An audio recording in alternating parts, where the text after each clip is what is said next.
Hi friends, Tulasiraju cookings and blogs ఎలా ఉన్నారు మీరు? నేనైతే చాలా బాగున్నాను. మీరు ఎలా ఉన్నారో కామెంట్ సెక్షన్లో కామెంట్ చేయండి. ఫస్ట్ అయితే శనగలు విజిల్స్ వేయించేస్తాను. దీంట్లో కొద్దిగా సాల్ట్ అయితే వేసాను. ఒక 2 విజిల్స్ వేపిస్తాను. కొంచెం చల్లారాక తాలింపు అయితే వేస్తాను. మా అమ్మాయి కూడా పట్టుకెళ్తానన్నది, ఈ శనగలు అయితేనే పట్టుకెళ్తానంది. అందుకని ఇంకా ఇవి నానబెట్టాను అనమాట ఈరోజు. ఇవైతే పెట్టేస్తాను. ఇప్పుడైతే నైటు చికెన్ మ్యాగ్నేట్ చేసి పెట్టాను కదా, రాత్రి ఫ్రై చేస్తానని చేయలేదు ఆ చికెన్ నేను. ఇప్పుడైతే అది పకోడీలా చేసేస్తాను.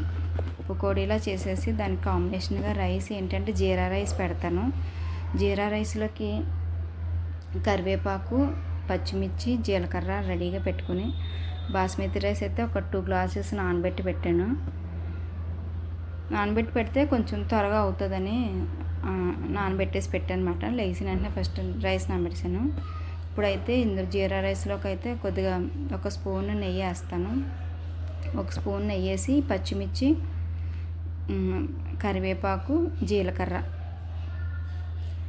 తాలింపు వేసి, జీలకర్ర కరివేపాకు ఉంటే కొంచెం ఎక్కువ వేసుకోవచ్చు, లేదంటే పచ్చిమిర్చి జీలకర్ర వేసేసి, ఇప్పుడు ఈ పోపు కొంచెం ఏగాక, కరివేపాకు అయితే కొద్దిగానే ఉన్నది, ఇంక ఈ పోపు ఏగాక తర్వాత రైస్ వేసేసుకోవాలి.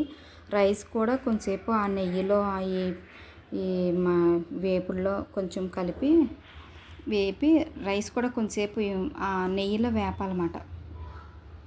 వేపేసి ఆ తర్వాత అప్పుడు మనకు నేను 2 గ్లాసెస్ కదా, 2 గ్లాసెస్కి 2 గ్లాసెస్ అదే టీతో 2 అనుకో, వాటర్ తాగేదాంతో 1 గ్లాసు రైస్ వస్తుంది. 1 గ్లాసు రైస్కి 2 గ్లాసులు వాటర్ పోస్తాను. దీంట్లోకి సరిపడినంత అయితే సాల్ట్ అయితే వేసేసుకున్నాను.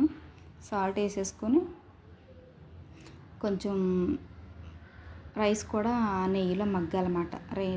నెయ్యిలో మగ్గాక కొంచెంసేపు అలా మగ్గాక ఆ తర్వాత దీంట్లోకి సరిపడినంత వాటర్ అయితే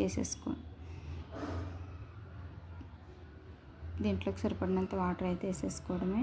వేసేసుకొని మూత పెట్టేస్తాను. కలిపేసి మూత పెట్టేస్తే మగ్గుతూ ఉంటుంది. వెనకాల స్టవ్ మీదకి షిఫ్ట్ చేసేస్తాను. శనగలు అయితే విజిల్స్ వేసేసింది, 2 విజిల్స్. శనగలు అయితే తాలింపు వేసేస్తాను. అందులోకి ఎండుమిరపకాయలు, ఆవాలు, జీలకర్ర, కరివేపాకు అయితే రెడీగా పెట్టుకున్నాను. దీంట్లో కడాయి పెట్టి శనగలు అయితే తాలింపు వేసేస్తాను ఫస్ట్ అయితే వెనక మార్చేసి.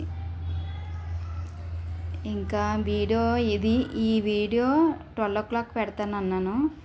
మధ్యాహ్నం మా హస్బెండ్ కోసం మళ్ళీ రైస్ అది పెట్టాను. ఆ వీడియో ఇప్పుడు పెట్టాలి. నేను ఏం చేశానంటే వీడియో ఎడిటింగ్ చేసుకోకుండా ఇంట్లో పనులు చేసుకుంటూ ఉండిపోయాను. వీడియో ఎడిటింగ్ అవ్వలేదు. మా హస్బెండ్ వచ్చారు. మా హస్బెండ్ మళ్ళీ వంట, ఆయనకి వేడివేడిగా మళ్ళీ వండడం, ఇంకా అలా ఈ వీడియో లేట్ అయిపోయింది.